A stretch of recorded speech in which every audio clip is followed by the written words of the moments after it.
Hello friends, welcome back to my YouTube channel. इस video में हम पढ़ने वाले हैं ऑर्गन्स ऑफ गवर्नमेंट यानी कि सरकार के अंगों के बारे में। तो ये तो हम सभी जानते हैं कि सरकार क्या होती है। सरकार एक ऐसी संस्था होती है जो लोगों के कल्याण के लिए काम करती है और इसके लिए सरकार कुछ नियम बनाती है। अब ये नियम बनाता कौन है, कैसे नियम लागू किए जाते हैं और नियमों का पालन न होने पर क्या होता है, जानेंगे पूरी प्रोसेस। बने रहिए वीडियो के एंड तक। सो विदाउट वेस्टिंग टाइम चलिए वीडियो स्टार्ट करते हैं। तो सरकार के 3 अंग होते हैं। कौन कौन से? विधायिका,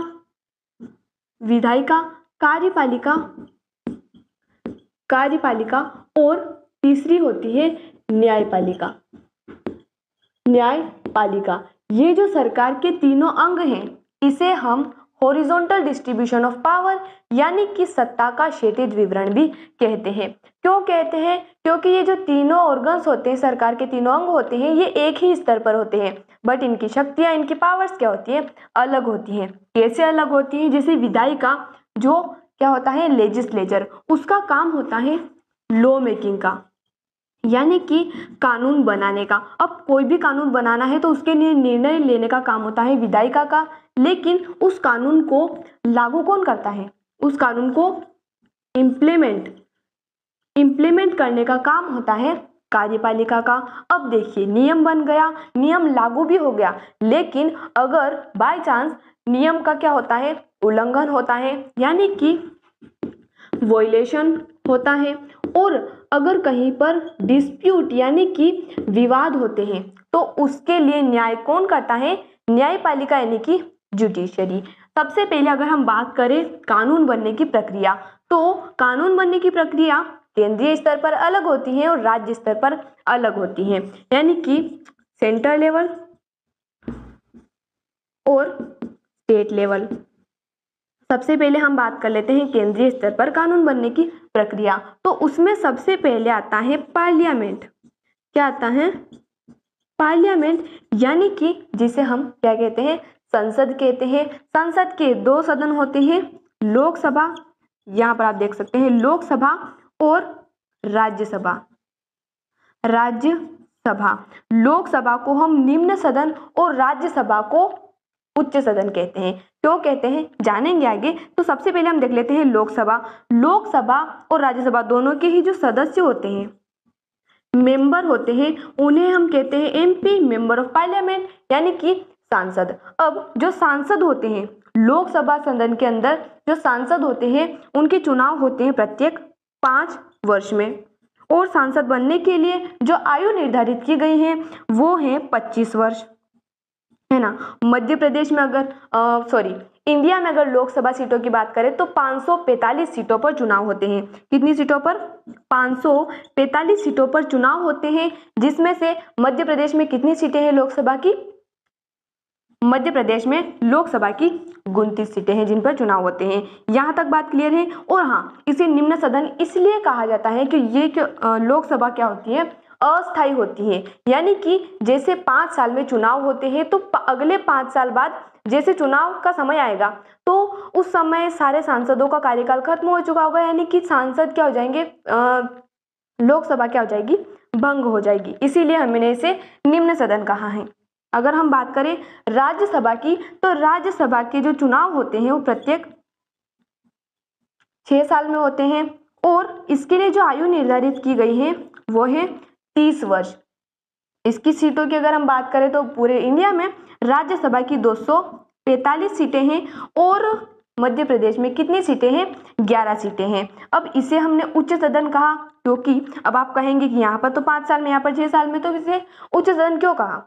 क्योंकि ये क्या होती है, स्थायी होती है, यानी कि राज्यसभा भंग नहीं होती है। अब जैसे 6 साल का इनका कार्यकाल होता है, लेकिन प्रत्येक 2 साल में क्या होता है, चुनाव होते हैं। क्यों होते हैं? क्योंकि 2/3 सांसद का रिटायरमेंट होता है और 2/3 नए सांसद का चुनाव होता है।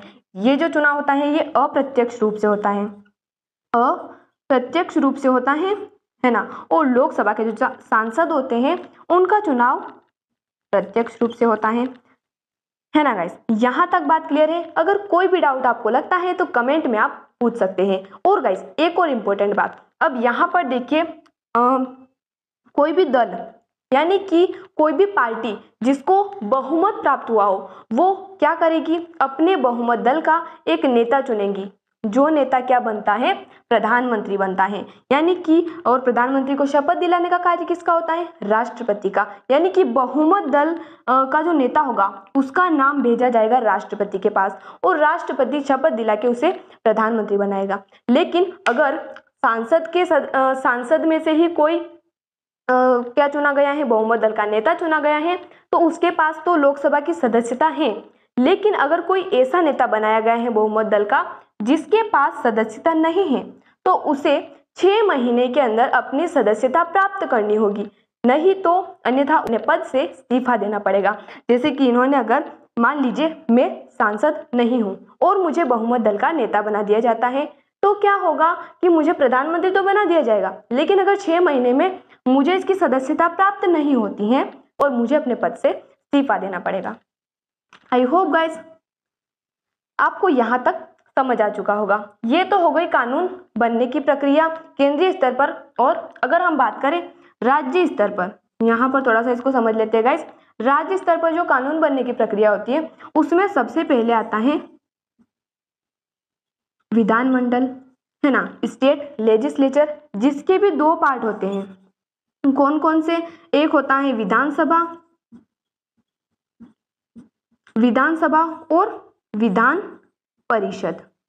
विधान परिषद जो विधानसभा होती है उसके सदस्यों को हम कहते हैं एमएलए यानी कि मेंबर ऑफ लेजिस्लेटिव असेंबली, और विधान परिषद के जो सदस्य होते हैं उन्हें हम कहते हैं MLC member of legislative council. चुनाव की अगर हम बात करें तो एमएलए के चुनाव प्रत्यक्ष रूप से और एमएलसी के चुनाव अप्रत्यक्ष रूप से होते हैं, है ना गाइस। यहां तक बात क्लियर है। अब कानून बनने की प्रक्रिया तो हमने समझ ली, लेकिन कानून लागू कैसे किया जाता है तो चलिए वो भी हम देख लेते हैं।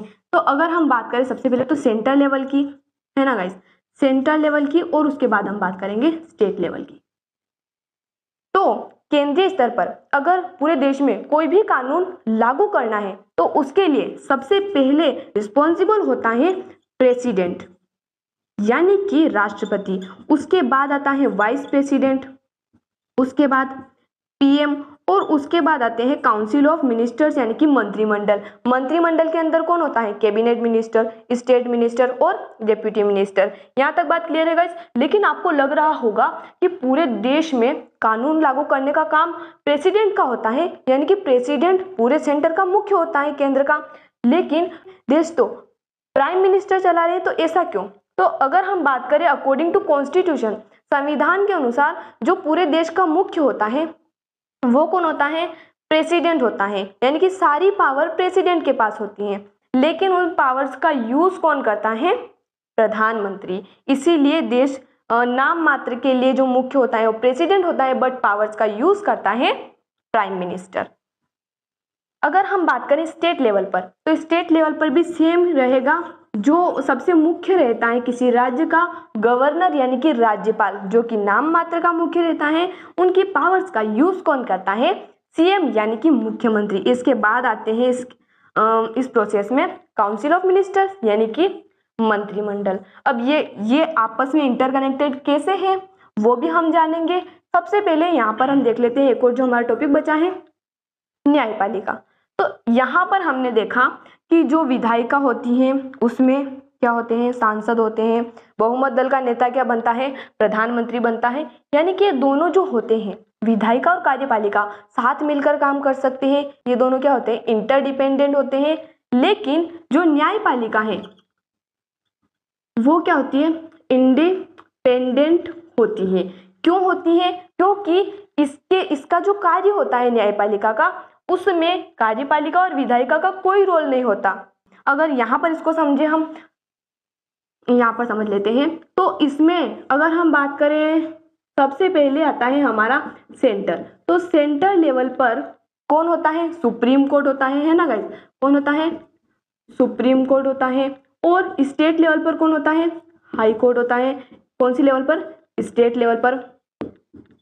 और लोकल लेवल पर होते हैं जैसे कि हमारे डिस्ट्रिक्ट कोर्ट हो गए, तो हम कह सकते हैं सब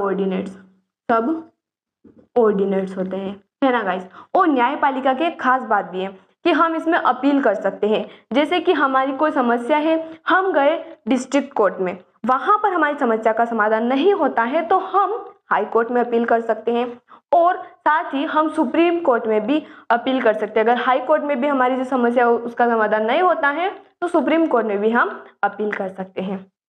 अब एक आपको शॉर्ट रिव्यू हो जाए उसके लिए हम यहाँ पर छोटा सा एक प्रोसेस समझ लेते हैं लॉ मेकिंग की। लॉ मेकिंग यानी कि कानून कैसे बनता है। तो कानून बनाना है, अगर सरकार को कोई एक्ट बनाना है, कोई कानून बनाना है, तो उसके लिए सबसे पहले सरकार क्या करती है, एक बिल पास करती है। यानी कि सबसे पहले हम कहाँ जाएंगे, पार्लियामेंट। तो ये बिल पास होता है संसद में, जहाँ पर ये जाता है लोकसभा में और राज्यसभा में। वहां से बिल पास होने के बाद जाता है ये कहाँ जाता है, प्रेसिडेंट के पास। यानी कि अब यहाँ पर तो निर्णय हो गया कि ये लॉ हमें बनाना है, लेकिन प्रेसिडेंट क्या करेगा, इस पर सिग्नेचर करेगा, यानी कि लॉ को क्या करेगा, इम्प्लीमेंट करेगा। उसके बाद ये जो बिल है ये एक एक्ट यानी कि एक कानून बन जाएगा। तो आई होप गाइस आपको वीडियो पसंद आया होगा। मिलते हैं अगले वीडियो में नए टॉपिक के साथ। धन्यवाद।